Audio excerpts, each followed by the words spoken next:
Сәлем, достар, бүгін сіздерге денсаулыққа ерекше пайдалы, иммунитетке күш беретін табиғи тағам, құрма жайлы айтып беремін.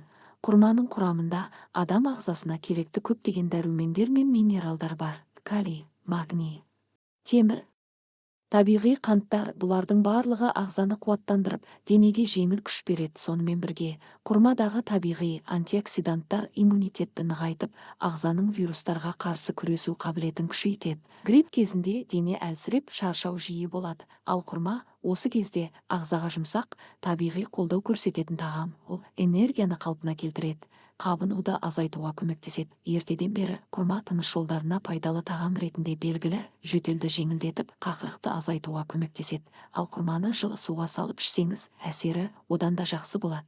Күнделікті 3-5 дана құрма жеу жеткілікті. Бұл ағзаға ауырлық түсірмей, табиғи түрде қуаттандырады. Әрине, құрма дәрі емес, гриппті толығымен емдеп жібермейді, бірақ ағзаға күш беріп, тезірек қалпына келуге көмектеседі. Егер жағдайыңыз нашарласа, немесе дене қызуы көтерілсе, міндетті түрде дәрігердің көмегіне жүгіну керек. Қорытындылай келе, құрма денсаулыққа пайдалы, иммунитетті табиғи түрде қолдайтын керемет тағам.